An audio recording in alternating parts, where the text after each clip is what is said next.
Hi, everyone. Welcome back to Sexual Assault Survivor Stories, the SAS podcast, coming to you from the Long Valley Studio in Washington, Utah. I'm your host, Dave Markel, and this is episode 187. Today's episode is one of those conversations where you can actually hear how this unfolds in real time, how a relationship shifts, how pressure builds, and how a young person tries to make sense of something that never should have been happening in the first place. My guest is Sophie. She was 14 when this started. What she describes isn't just what happened, it's how it happened.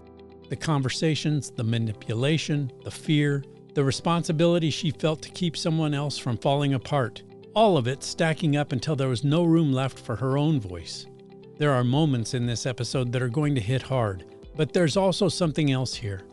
Clarity, the kind that only comes when someone is finally able to look back and put words into what they actually lived through. Listen, and you'll hear what I mean. Here's Sophie. Hey, SAS listeners, I am very fortunate and honored to have with me in the studio today, Sophie. Sophie reached out to me through an email, and we started communicating, and here she is. So, Sophie, welcome to the show, and thank you for wanting to be here. Thank you so much for having me. It's a pleasure. Sophie, let's start off with you talking about yourself, if you could, in terms of some background information. Tell us who you are, as much or as little as you want, some of your background, just a little bit about who you are. Yeah, I'm an engineer, graduated from a chemical engineering program in Washington State in 2025, and now I'm pursuing a master's degree.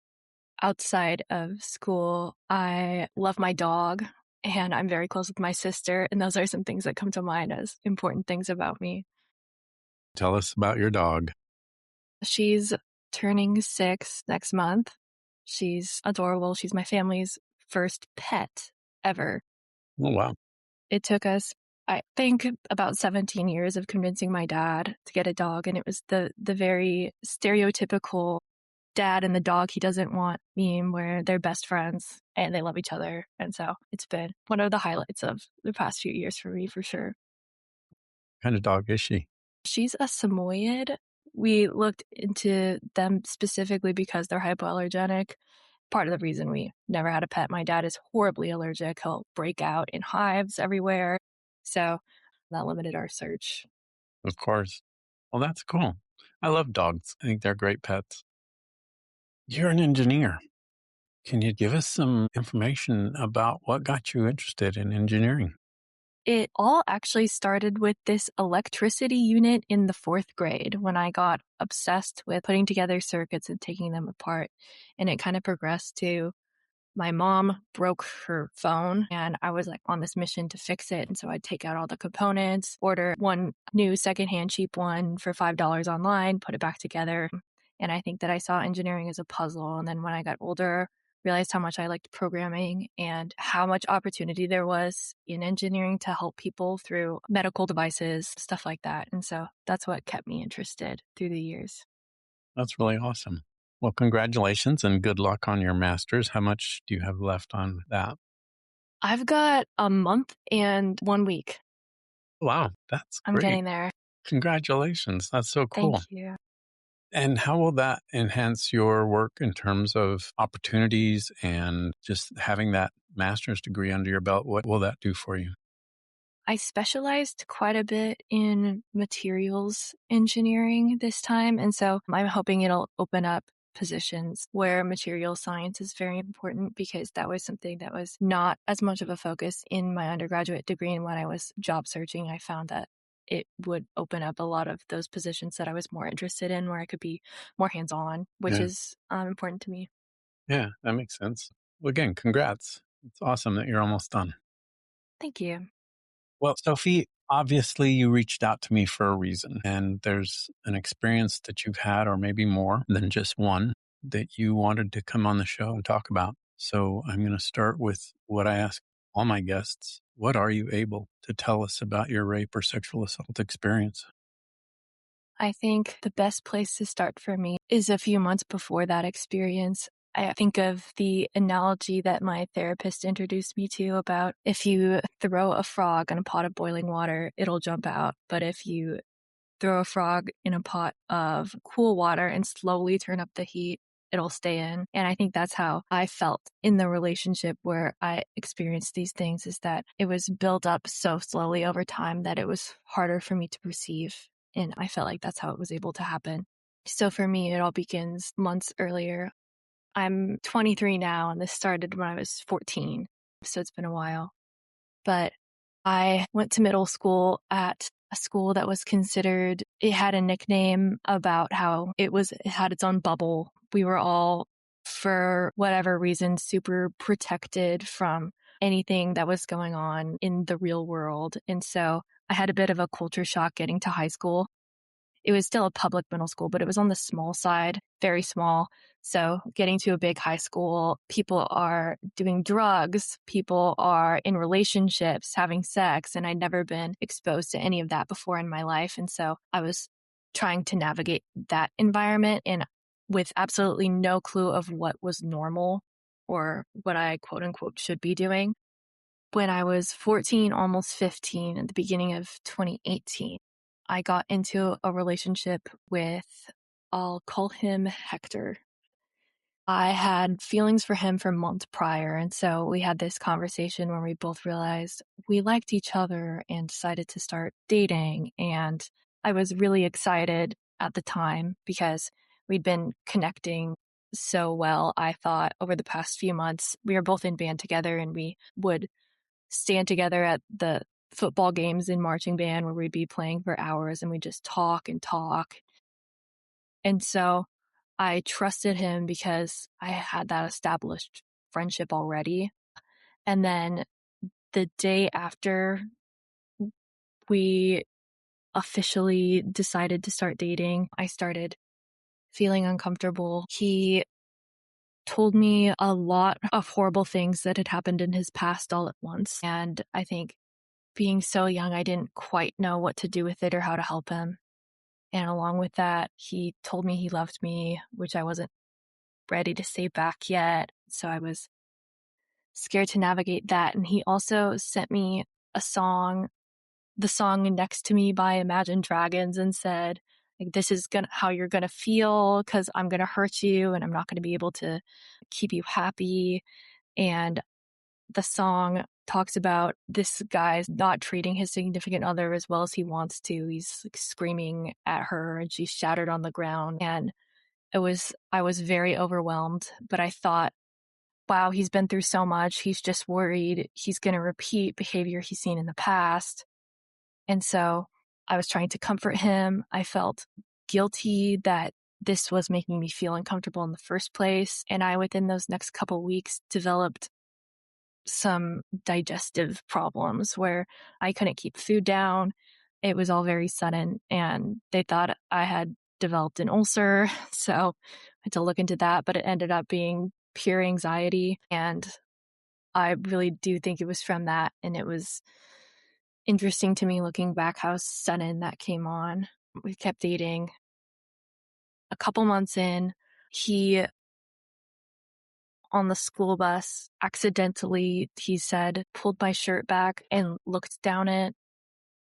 And at lunch, putting his hand on my thigh and sliding it up really far. And I didn't know what to do. Everything tended to happen in public around my friends or his friends, where I was scared to cause a scene or overreact, which looking back shouldn't have been my main concern, but definitely was at the time. And then right after he pulled my shirt back on the school bus, we had an end of year celebration at school, and he told his friends and my friends, everyone that was there, he started talking about how I had no tits.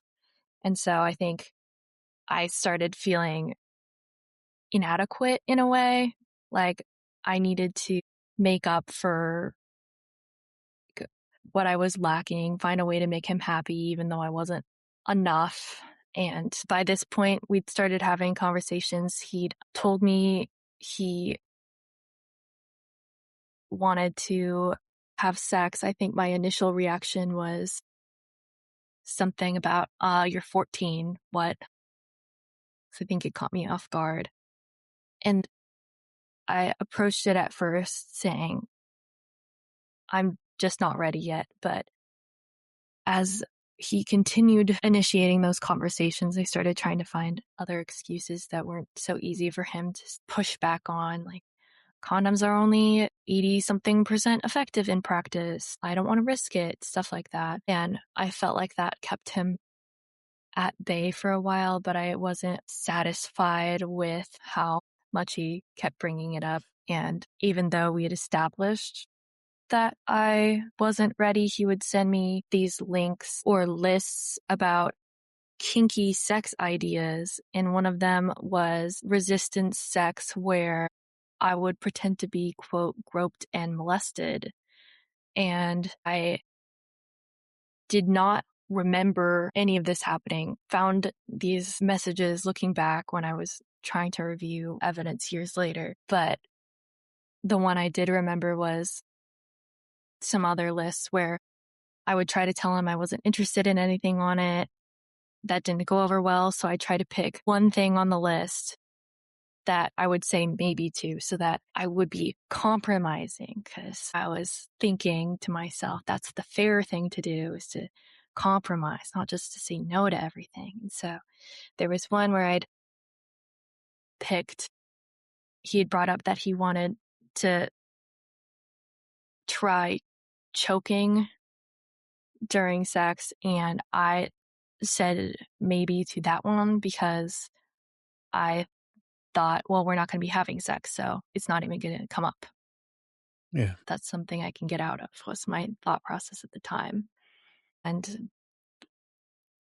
in July, we were in his room at his mom's house, and this was months after the conversation about the choking. We were at his mom's house, and he asked me to call him daddy. We were just sitting, doing nothing. And I told him I wasn't comfortable with that. And then it felt to me like it came out of nowhere, but he, in like one motion, got on top of me, pushed me down on his bed, and put his hand around my throat and said, okay, I'm going to ask again. Can you call me daddy? And I was taken aback and scared, and did it because I was thinking to myself, okay, I said I wasn't comfortable. He escalated it.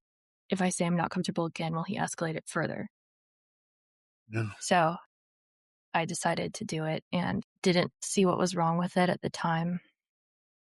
I'm not sure why, but I think that was a turning point in that relationship for me, because it established some fear that hadn't been there before. Sure. Yeah. And I was pretty active in Girl Scouts when I was younger, and we had this big trip that we've been fundraising for years. And so I was gone for a very long time, 3 weeks away from my parents and family. And at 15 was a big deal.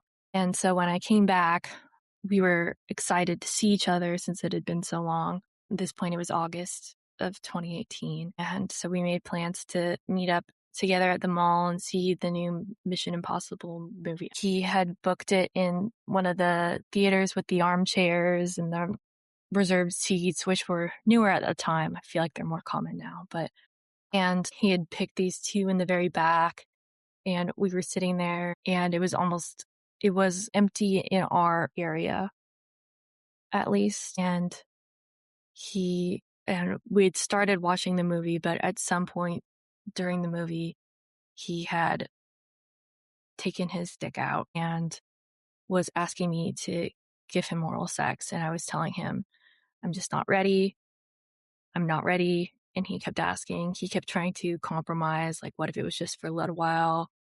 I promise I won't tell anyone, stuff like that. And I ended up reporting these things at the end of 2024. And ever since then, I've felt like I haven't quite been able to grasp on with as much detail as before. I remember the feeling of my head being pushed there when I kept saying no. And I was too scared to do anything, as he had said earlier, when I was getting a little louder, a little more desperate in the no's that someone might hear if I talk too loud, because it might be empty in our area, but the theater wasn't empty. People are trying to watch the movie. If someone looks back and sees, then we're going to get arrested because it's illegal. And so I was scared of that. And I was definitely too scared that I would get in serious trouble if I were to move at all. I felt horrible inside after that happened, but I didn't understand why.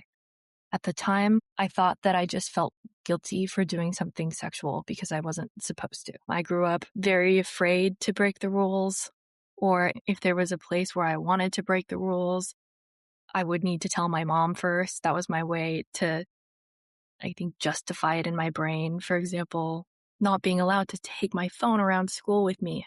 If my mom told me, it's okay, you can have your phone in your pocket, then I was good to go. But otherwise, I'd have this guilt weighing down on me. So I thought that those negative feelings were a result of me doing something wrong at the time. Sure. And so I stayed in that relationship. He had one condom that he got from his stepbrother that he would carry around with him everywhere we went, public places, mostly because neither of us could drive and we'd just have our parents drop us off somewhere to go see a movie or get lunch. And he'd try to like walk to a park after and pull out the condom and say, just in case. And there was a point where I said, maybe in a few months, to try to diffuse the situation. And when a few months came around, I said, I'm still not ready. And he said something along the lines of, don't talk to me tomorrow. So I ended up feeling responsible for making him upset, and that definitely weighed on me at the time.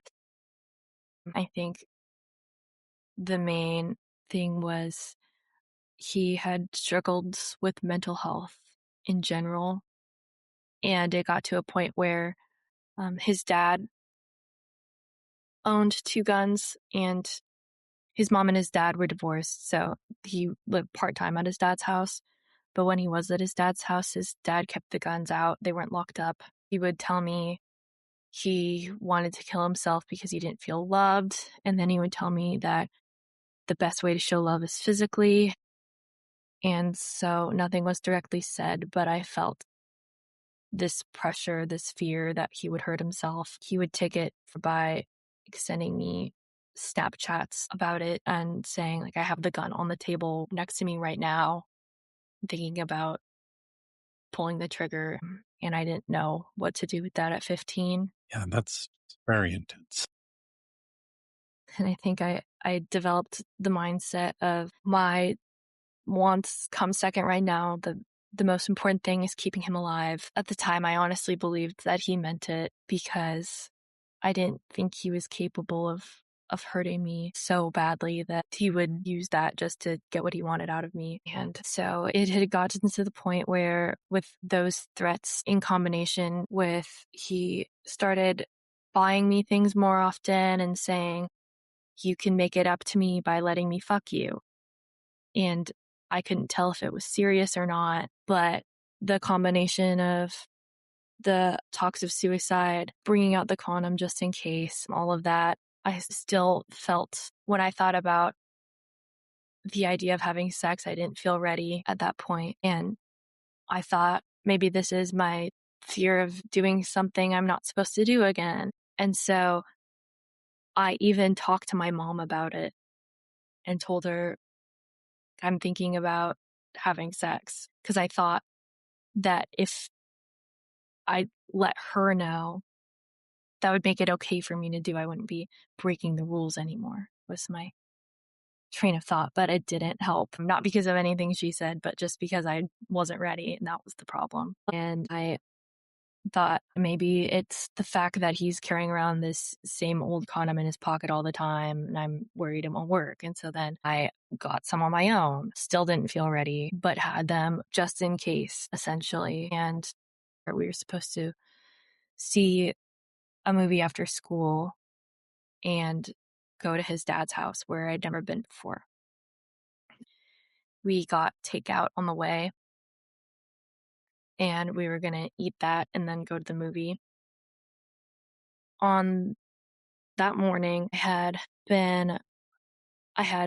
this was a Friday, and I had private lessons for music on Thursday at the time. And they would sometimes go a little bit over. We'd just finish whatever exercise we were or piece of music we were actively working on, and then I'd go. And it was really freaking my dad out that I was staying late. He made some comment at dinner that I don't know if it was my dad, if it was a weird attempt at a joke or not, but he was talking about my lessons going late, something about he better not be raping you in there or something. And I was on Friday morning, the next day, complaining about that, or at least maybe not complaining, but just getting it out there and saying, this happened yesterday. Isn't that weird? And Hector's response was to say, well, if you're worried about that, maybe you shouldn't come to my dad's today.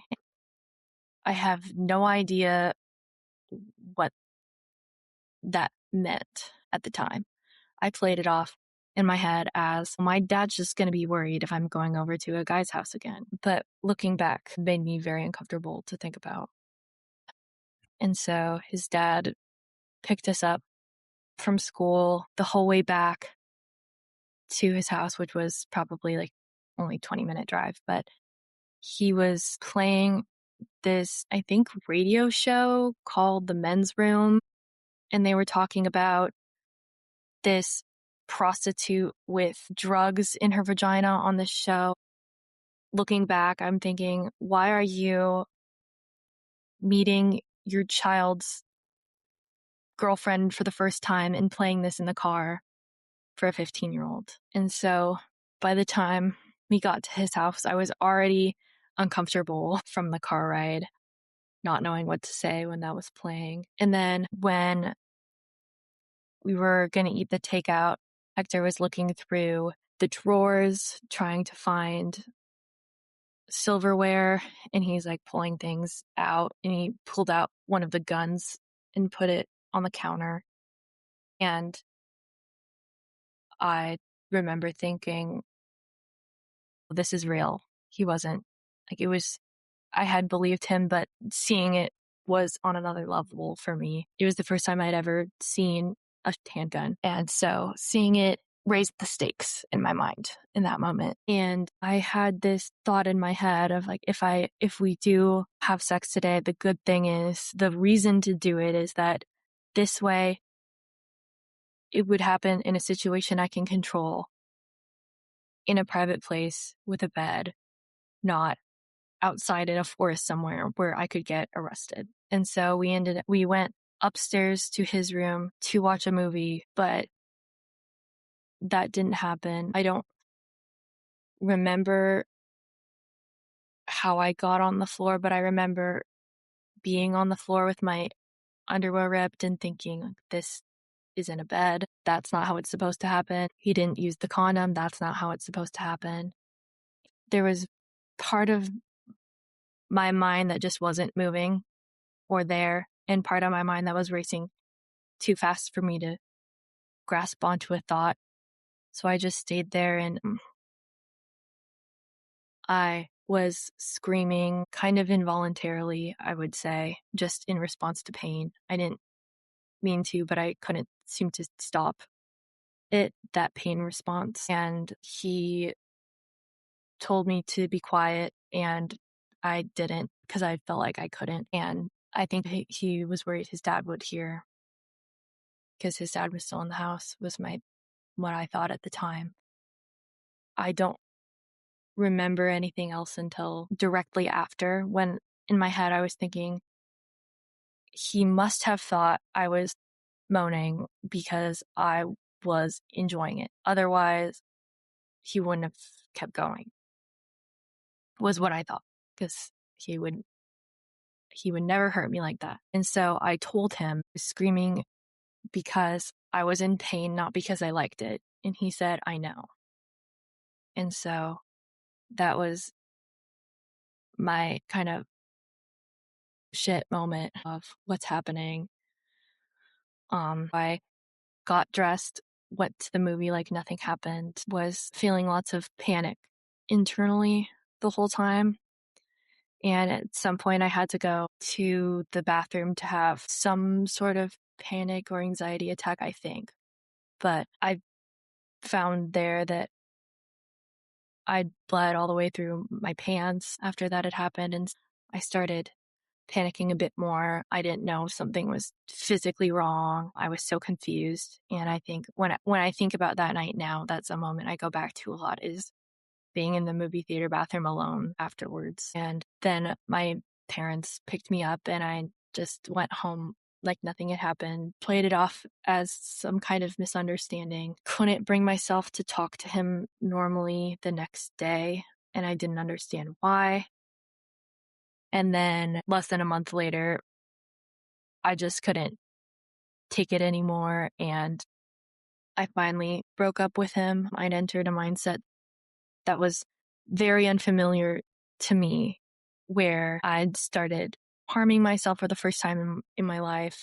This is never something I'd even thought about doing before. And I was definitely in a dark place mentally that was very new to me. And so I was able to finally, I don't know exactly, I don't understand what did it, but somehow was able to get myself to end the relationship. And by that time, how old were you when you? Still 15. Wow, Sophie, as you've been talking, I've been thinking this whole time. I mean, there's so many aspects about this that we could delve into and talk about the dynamics and thought processes and things along those lines. But I think one of the things that just pounds at me inside is how young you were and how much, in terms of the unfamiliarity of this entire situation, you were at that point,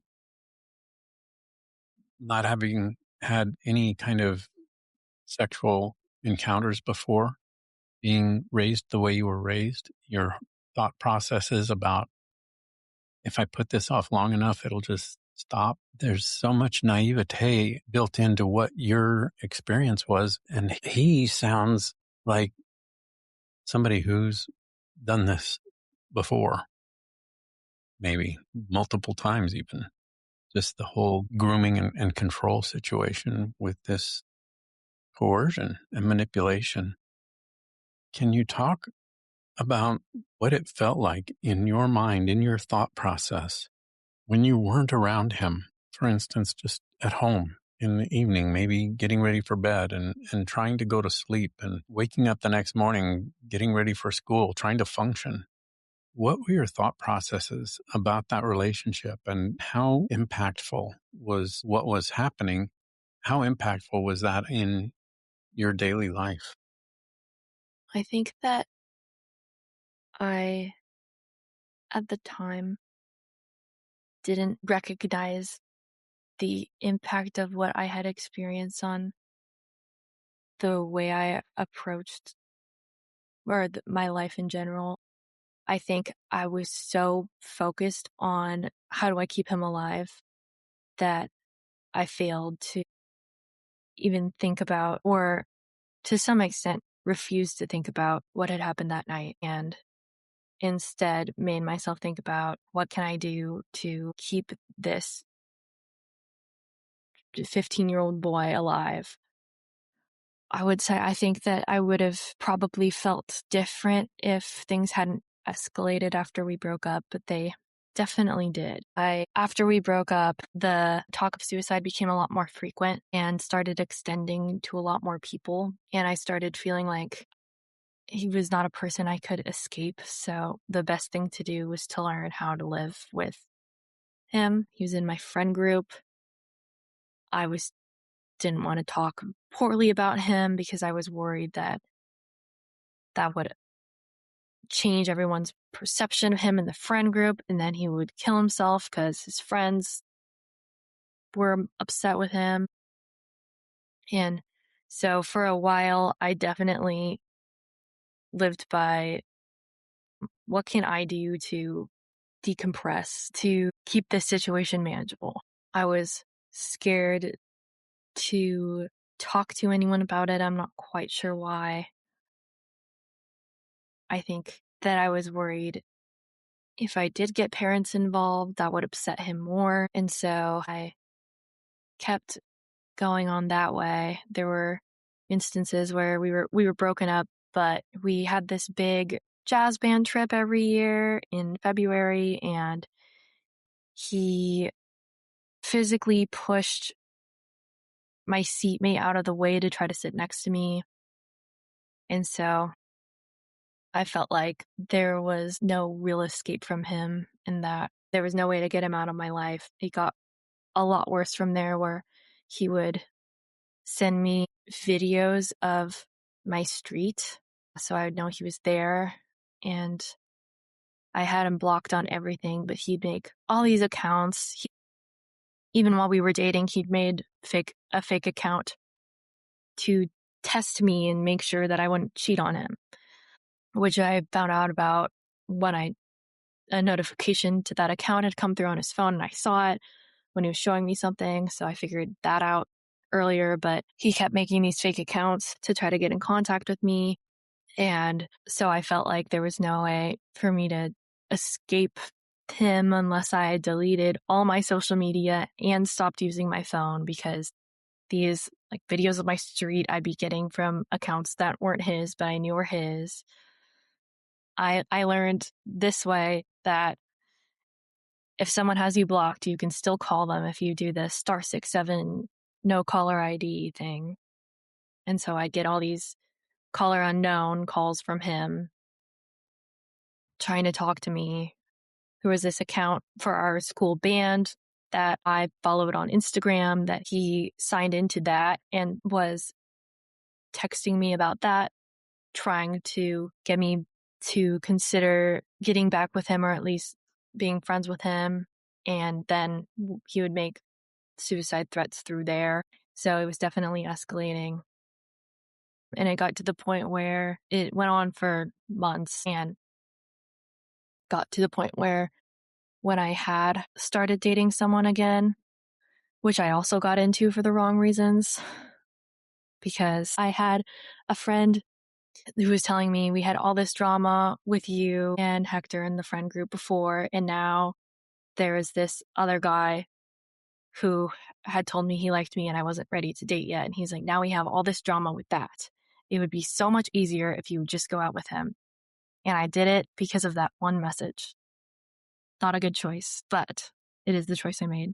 And so our first date was on my 16th birthday. We were holding hands, walking to this teriyaki place after school to get lunch. And Hector's uncle happened to drive by and took a picture of the two of us holding hands, sent it to the family group chat, called me a whore. Hector sent me a screenshot of it from a fake account he'd made to let me know that his family was upset with me. And then while we were at the teriyaki place, Hector and his mom showed up. And so I think I ended up being very focused in the now. Instead of thinking about what had happened, I was worried about what's going to happen next. And after that, there was a time when I went over to the guy I was freshly dating. I went over to his house after school. We were about to go to this band event. There were other people at his house. It wasn't just me and him. And Hector followed me there to his house, which I didn't realize, knocked on the door, kind of hid so that he couldn't be seen through the peephole. And then the guy I was dating opened the door. Hector ran inside and tried to talk to me. And so I just started feeling very unsafe. He was showing up outside of my house. He was showing up in all these places where I felt like the situation had gotten totally out of my control. And I was still worried about him killing himself. And at that point, I told his mom what was going on, so that I was hoping I'll find someone to look out for him, and then maybe I can be away from this. Maybe I can be free. But it just seemed to continue. What I'm so curious about at this point in your experience was, how did you finally break free from Hector and the situation? And then what was the lasting impact in your life from all of that experience? It sounds horrific. And I just want to tell you how sorry I am for the rape and for all of the horrific abuses that you went through for that whole time. What were you able to do to help extract yourself from that? And What were the lasting impacts? I think I felt like I didn't successfully extract myself from it until COVID happened. I had no contact order through the school, meaning he wasn't allowed to sit next to me at school or talk to me at school. And I'm not sure if that's something I would have done on my own. I wasn't great at advocating for myself, but since it had reached a point where other people witnessed it, like when he going inside that guy's house, I was heavily encouraged by the people around me to do that, which I'm thankful for. But I think I felt like it didn't do as much as I had hoped, because he would break it and we'd separately have a meeting about it with a counselor at school. And then they'd say, you cannot do that again. And then he would.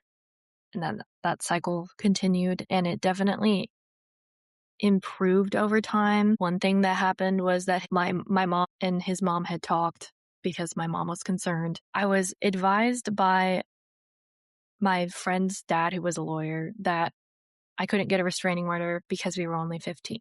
I was told you had to be older. I don't know if that's the case, but my mom was worried about that. And his mom said, well, he doesn't have to know. You can't get one. And so she said she'll threaten him that if he missteps again, I'll get a restraining order. And so I think I felt like it got better from then on. Not great, but better. And COVID was where I started to feel like the imminent threat was gone in a way, because we were all in our house. I didn't have to see him at school anymore. Even when I ended up going back to school in person, we were all in person half the time, sorted by last name, and we were in different groups. So the lack of having to see him at school anymore definitely helped. But as I had more time during COVID to dwell on everything that had happened, I started finding all of this anger that I didn't really understand. There was even a time in my English class where we were encouraged to write about experiences that defined us. And I remember the term sexual assault crossing my brain for the first time and thinking, where did that come from? What's that about? Is that something I've experienced? And then trying to figure that out, it was a new thought for me at that point, about 2 years after it had happened. I started talking through it with my best friend at the time, who later became my partner, my current partner. And he said at some point, that's assault, right? It was the first time I'd heard that. And it definitely changed the way I viewed it. And I think made a lot of things make some more sense for me, because I felt like that relationship was something I thought about constantly. I was confused why, since it was my first relationship, I thought afterwards, maybe I just not someone who gets over relationships. Maybe I just can't get over it for some reason. But then after my second relationship ended, and that didn't make me feel so low and horrible inside, started connecting the dots a bit of there's something else going on. There's another reason why I'm dwelling on this and having dreams where he's chasing me. And I felt like I would go in and out of these phases where I would obsess over it. I'd get frustrated when I couldn't remember details, and I'd look through conversation after conversation of text messages and chats, trying to figure out, how did this all happen? At that point, I started therapy when I turned 16. And at this point, I was nearing 18, and I still hadn't been able to talk about it, even though I went there to talk about it. And so I started realizing the impact that had had pretty late, I would say. Did anyone know about the actual sexual assault other than yourself? Did you ever disclose that to anyone? The first person I ever told was my current partner, and I told him when we were friends in early 2021. So a little after 2 years since it had happened, but I did wait until then. And there was a point where I decided in my mind, I'm just not going to tell anyone about this. I think that I felt ashamed at the time. And so I decided it was just something I was going to keep in. But after that, I started being open to talking about it more. I tried to start this conversation with my mom where I said, has anyone in our family experienced sexual assault? And she said no. Said, oh, well, I have with Hector, something like that. And she said, ugh, that boy. But I that know was, I hadn't yeah. And I know I hadn't given her any information on what exactly happened, but I kind of took back my decision to talk about it because I was scared of what the reaction would be. sure. Yeah. And I was really struggling with these nightmares that I would have about him. And so I made the decision to see what a good option for me could be. So I scheduled an appointment with a psychiatrist through my primary care provider. Had it right after I turned 18 so that they wouldn't call my parents, but they still did, Wow. Wow. which I didn't anticipate. Actually, what I think happened is that they reported it and the police told my parents. And I never heard any of that. I never knew the police. At the time, I never knew the police called my parents. I thought if I was 18, I was in the clear. I think their policy was if it happened when you were under 18, we're going to report it. And I knew my mom had found out, she said, through the doctor. So I thought it was just literally the doctor's office. I ended up getting a PTSD diagnosis. And there was one time my mom and I were in a stupid argument that didn't matter. I had something in my hands and she lunged at me to grab it. I just kind of panicked. There was something about the raised voices and the lunging motion that I just felt like I lost the ability to continue talking. And so I told her that I was going to go up to my room. And then she came in to talk to me. And I told her that I was recently diagnosed with PTSD. And she said, she kind of scoffed, where I think that, yeah, just, sweetie, that's not PTSD. And she said she's a physician and she's talking about how she's worked with all these veterans with PTSD, and for them, it's they hear a noise and they want to run away, and that's what PTSD is. And so I think in my mind, I thought, oh, maybe this isn't a safe place to talk about that. I think it closed the door there for sure. Yeah.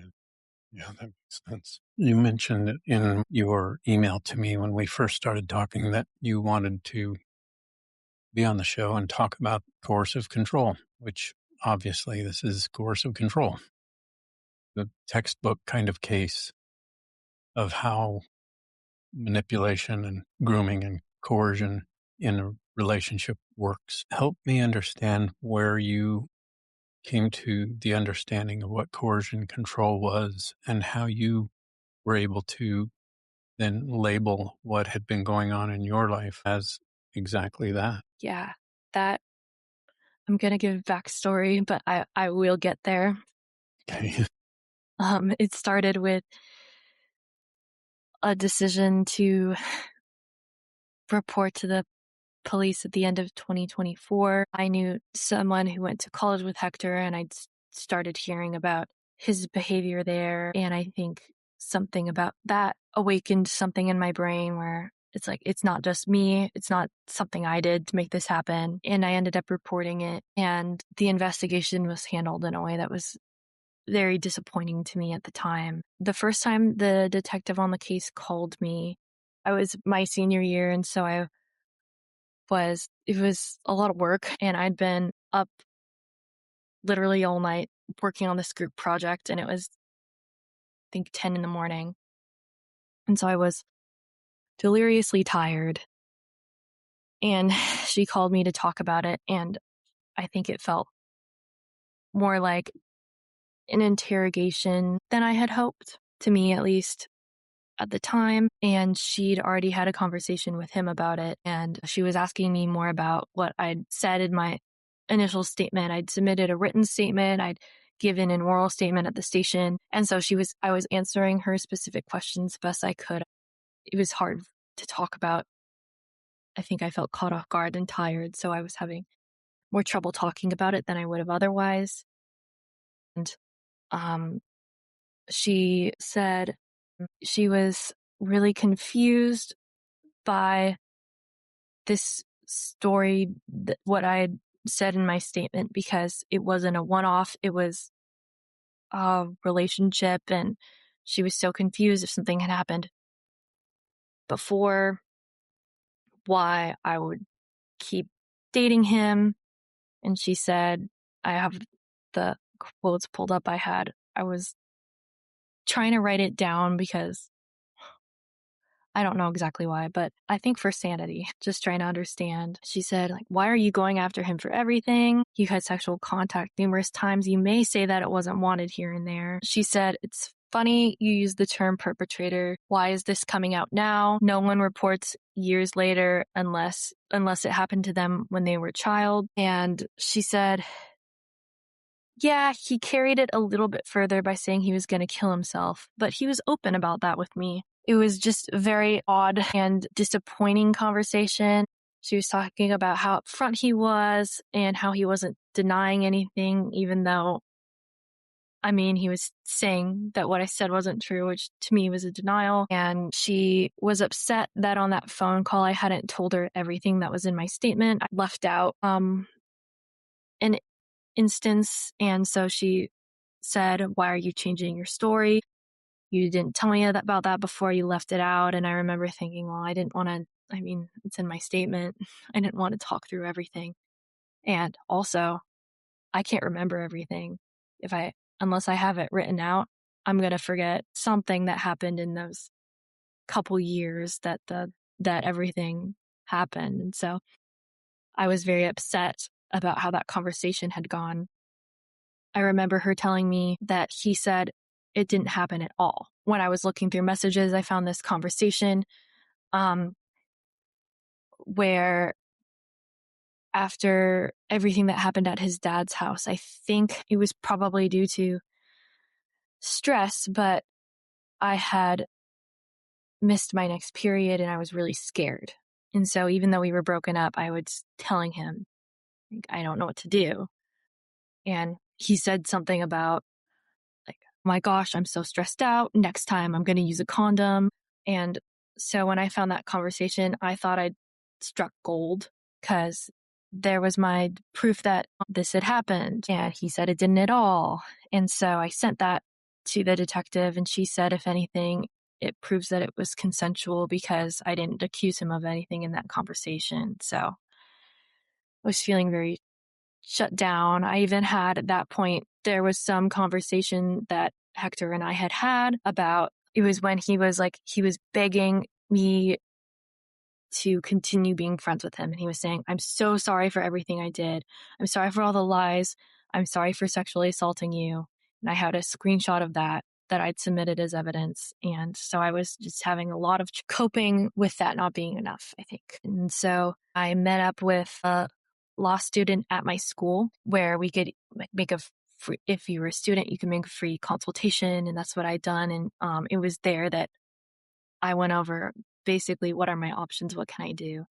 And she told me about protection orders. For more context, after the investigation started, I started getting texts from this. It said like, hey, it's Lucas. And it had last name too. I got a new phone. I just wanted to see if you wanted to meet up while I'm in town over winter break. And it seemed very normal, but I got this unexplainable, weird gut feeling. And so, but I had showed my sister and she was like, oh no, that's normal. I don't think that's weird. Totally understand why she thought that was normal because it seemed like a totally normal message.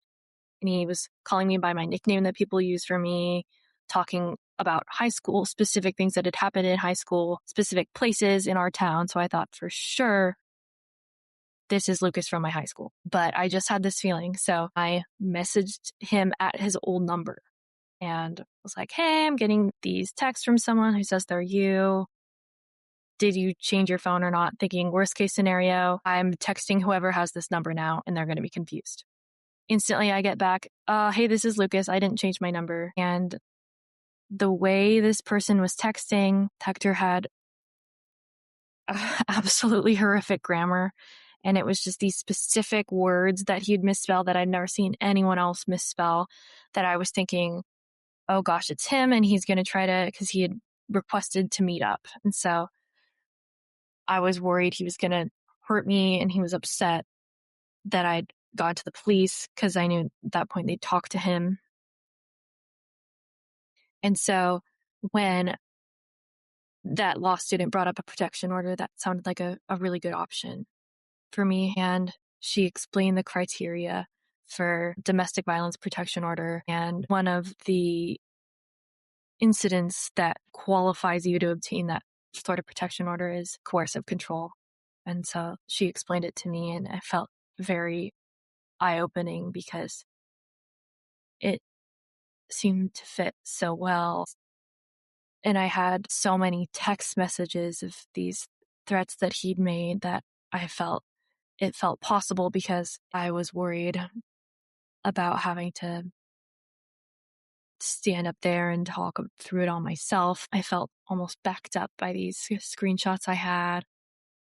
And so that really changed my perception. I think that I hadn't really understood coercion at all. And so having that term was very valuable for me. Definitely. For sure. Yeah, I think that would make a lot of things come clear once that term and its definition came to you. Yeah, that makes sense. Sophie, where are things today? What's happening in your life that got you to the point where you sat down, wrote me an email, said, it's time to talk about this? That's part of what you said in your email was, I'm ready. Yeah, I think actually part of it was that I did get the protection order, and it didn't magically fix everything. It didn't take away the memories, and it didn't make me feel safe. It didn't stop me from having nightmares. And I think I had all this fire left in me, all this fight left in me, and I had all this energy of I want to contribute to this topic somehow. And I was thinking of where to put it, and that is definitely what led me here. I first discovered the SAS podcast through What They Don't Say, the first episode you did with them, and I'd been listening since then. And there was something about seeing you come on the show again where that really nailed in, I think, in my brain, that before I would have thought, but where are my credentials? I don't have the credentials to come on here. And I think accepting the idea of your experience is enough of a credential to come on, I think motivated me to reach out. I'm glad. And I get that a lot from listeners who text or email and say something similar, like, I've thought about being on your show, but my story isn't near as bad as some of the stories that I've heard from other guests. And my response is always, if it impacted your life, if it changed how your worldview is, if it changed your lifestyle, if it changed how you look at other people, and you're having nightmares and you're having intrusive thoughts, it was serious. And I'll be real open and clear about this. Every rape or sex assault is serious. Every one of them. And it's important, if you're ready and if you're inclined, to reach out as part of your healing process to tell your story. It's amazing how impactful telling other people in a community like this can be to helping that healing process. Can you talk a little bit about your own healing process and what you're doing in terms of therapy or other aspects of your life that you find therapeutic or healing?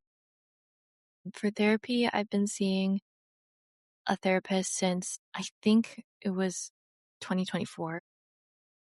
I'd been seeing a therapist before that I think it wasn't quite the right fit, but once I found this new therapist, everything changed for me. And there was something about the approach to going through my experiences before I even met Hector that I think I went into it.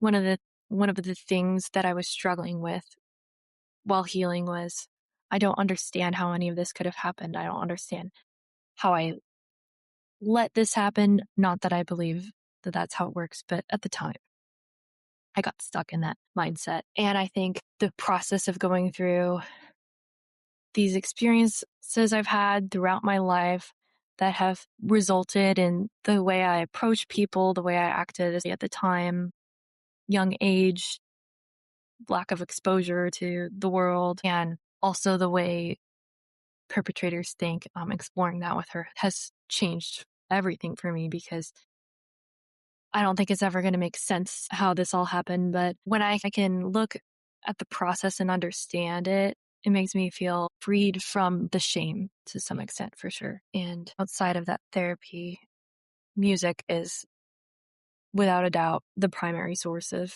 healing for me. I find so much catharsis in singing along to angry music or sad music when I'm really feeling a little bit lost in that experience. Yeah, that's also quite common, that music is a therapeutic process and can be cathartic. Sophie, how do you feel right now about sitting there telling this story and having expressed what you've expressed? Do you feel different than you did when we started this or before you started our conversation this afternoon? I actually feel very at peace. I was realizing before sitting down here that I don't think I've ever talked through it all like this. I think everyone in my life I've shared bits and pieces, and as I get closer to them, share more. And so talking through it even helps me make sense of it all, Sure. the sequence of events, how earlier things changed my perception of that relationship, of what I needed to do. I think I still have a lot of doubts in general. Like, what if it's not bad enough for me to use these labels? What if people are going to be upset if I use these labels and they later find out it wasn't bad enough? And so I think sitting down and talking about it, I end up thinking, wow, that really sucked. Yeah. And it changed me in a lot of ways. Yeah. And so it's okay to be upset about it. The fact that you had the courage and the insight to realize that what you'd been hearing on this show and what they don't say is an aspect of what might help you come to some growth in your healing process is amazing to me, in that many people would look at that experience and say, man, I'm over exaggerating what this could do for me, or I'm maybe hoping too much. But your words and your explanation of how this is, even just sitting here now, changed you and helped you is so profound and so insightful, I think. I'm hoping that other listeners who've thought about texting me or emailing me actually do follow through with this because of your strength and your resilience. And even I'll go so far as to use the word hope. Your hope that this would have some sort of positive impact, I think is so commendable. And I'm very grateful that you have done what you've done. I'm so impressed that in spite of how difficult this was, I could tell just listening to you and watching your expressions. People who listen to this podcast don't have the privilege that I do in terms of looking at who I'm talking to through this platform that we're using to record this. I am so impressed with you in terms of pushing forward, knowing that you were doing something that could help yourself, but also help others. Thank you so much for saying that. That means more than I can say. It means more than I can say that you're here, because it is. It's not only helpful to me as a host who's also been through sexual assault, but it does my heart good to know that that kind of resilience and that kind of strength is being put out there to hundreds, maybe thousands and thousands of other people through time, definitely thousands upon thousands, because this episode will be out there forever. And every month somebody new is going to hear your story. Hopefully I'll be around for a long time being able to be a platform for other people. But I certainly appreciate you taking advantage of this opportunity to tell your story in order to not only bring some healing to your own journey, but also putting it out there for others. There are so many people out there who experience coercive sexual abuse and sexual assault and rape. And this story needs to be talked about more. This situation, this reality. As I say almost every episode, we need to normalize this conversation. We need to talk about it more. We need to quit talking in terms of it being taboo and start using it as the educational platform that it can be, not only for other victims and survivors, but for law enforcement.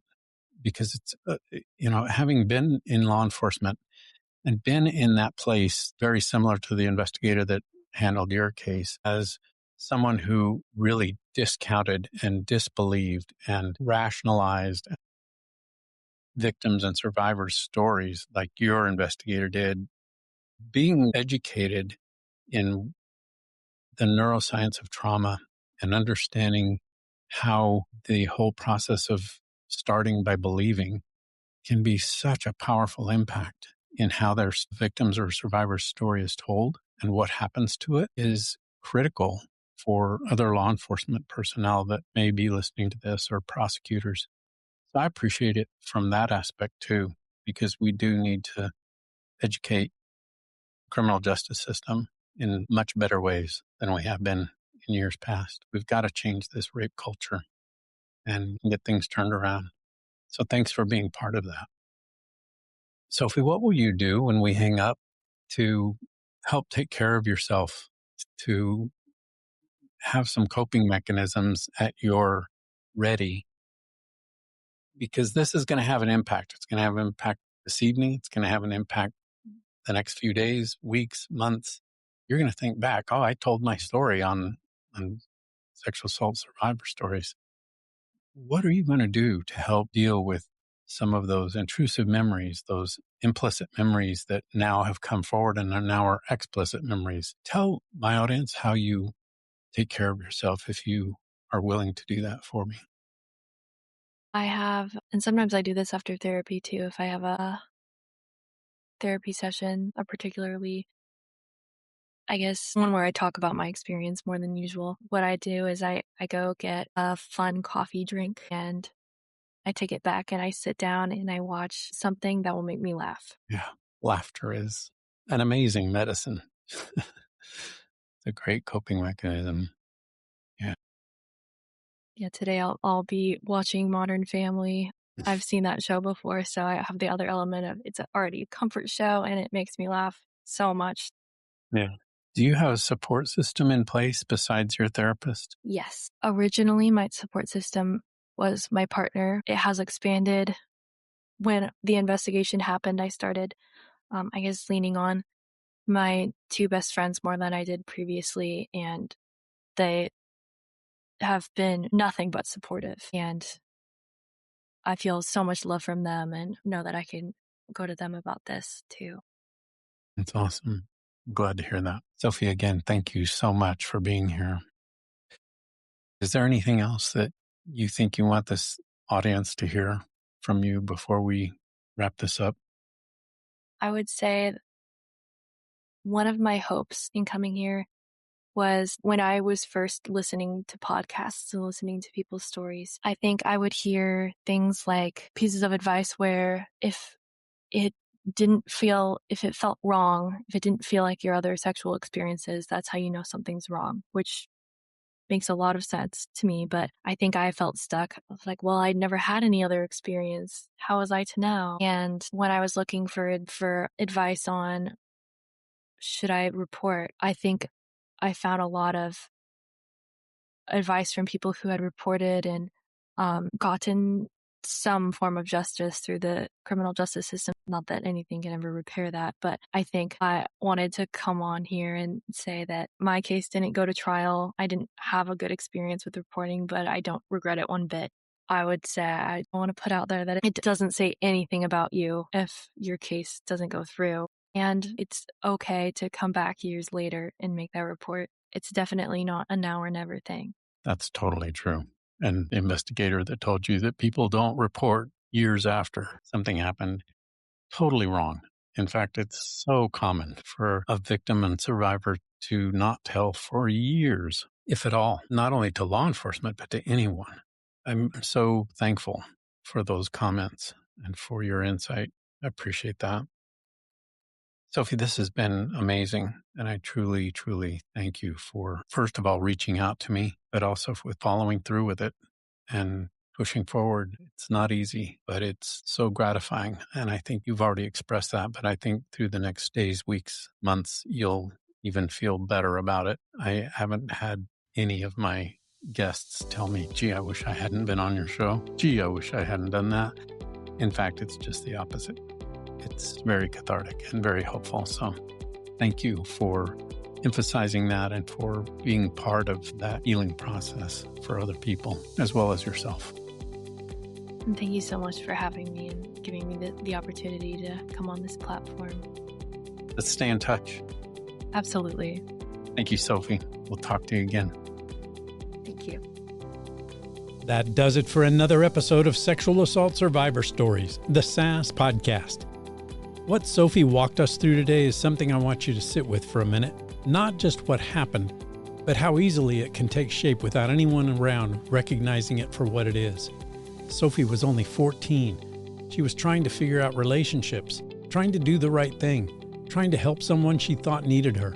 And in the middle of all that, her ability to make decisions for herself just kept getting smaller. If you saw yourself in any part of this, you're not alone. And if you know someone who might be in something like this right now, pay attention. Sometimes what looks like a relationship from the outside feels very different from the inside.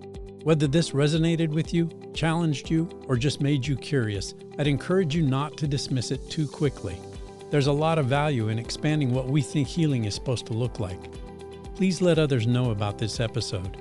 As always, if you or someone you know has a story to share, you can reach out to me directly. You'll find my email address in the episode notes. Sharing this episode is just one of many ways you can do your part to help bring justice to victims and survivors of rape and sexual assault. Another way is to start by believing, because we all know someone whose life has been impacted by rape or sexual assault. We'll see you next week.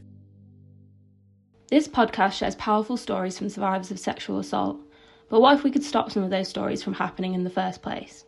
That's the idea behind Hassle.